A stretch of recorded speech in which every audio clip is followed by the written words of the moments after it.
미국과 중국의 갈등이 군사적 긴장으로 확대하고 있는 가운데 중국이 보하이만과 황해에서 군사훈련을 추가로 시작했습니다.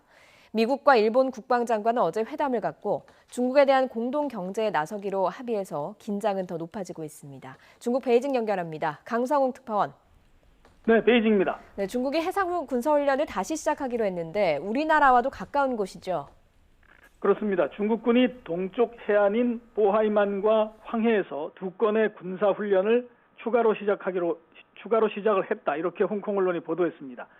두 곳 모두 우리나라 서해와 비교적 가까운 곳에 있는 이 산둥반도의 위쪽과 아래쪽 해상입니다. 홍콩 사우스 차이나 모닝 포스트 신문은 중국군이 보하이만에서는 지난 금요일부터 일주일 동안, 그리고 황해에서는 어제부터 닷새 일정으로 군사훈련을 다시 시작했다고 전했습니다. 이 신문에 따르면 중국은 지난 7월 말 이래 동중국해와 남중국해를 비롯한 여러 해역에서 최소 9건의 군사훈련을 진행했고, 이 가운데 일부는 실전 연습이었다, 이렇게 전했습니다. 이 신문은 이례적으로 훈련 강도를 높이고 있는 것은 최근 잇따른 미군의 활동에 대한 중국군의 결의를 보여주기 위한 것이라고 분석을 했습니다. 아시다시피 중국은 지난주 미군 U2 고고도 정찰기가 자국군이 훈련 중인 동부 해안의 비행 금지 구역을 침범했다, 이렇게 주장을 했고, 중국은 또 이에 맞서서 대함 탄도미사일 4발을 남중국해로 발사를 했습니다.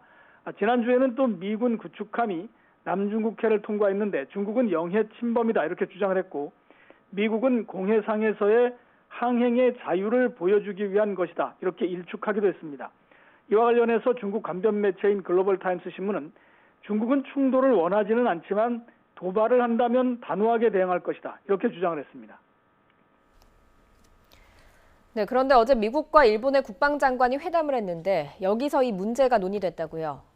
그렇습니다. 마크 에스퍼 미 국방장관과 고노다로 일본 방위상은 어제 미국령 괌에 있는 앤더슨 공군기지에서 회담을 갖고 중국에 대해서 공동으로 견제를 하기로 사실상 합의를 했습니다. 에스퍼 미 국방장관은 회담에서 중국이 주변 국가들에 대해 악의적인 행동을 계속하고 있고 지역을 불안정하게 만드는 이런 중국의 행위에 대해서 반대한다고 밝혔습니다.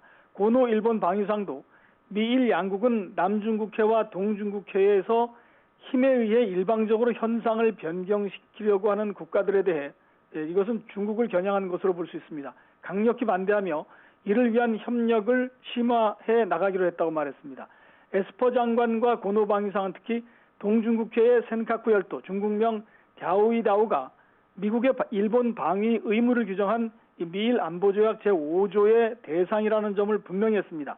만약 중일 간의 동중국해에서 영유권 분쟁이 발생한다면 미국이 개입할 수 있다는 점을 재확인한 것으로 해석이 돼서 중국의 반발도 예상됩니다.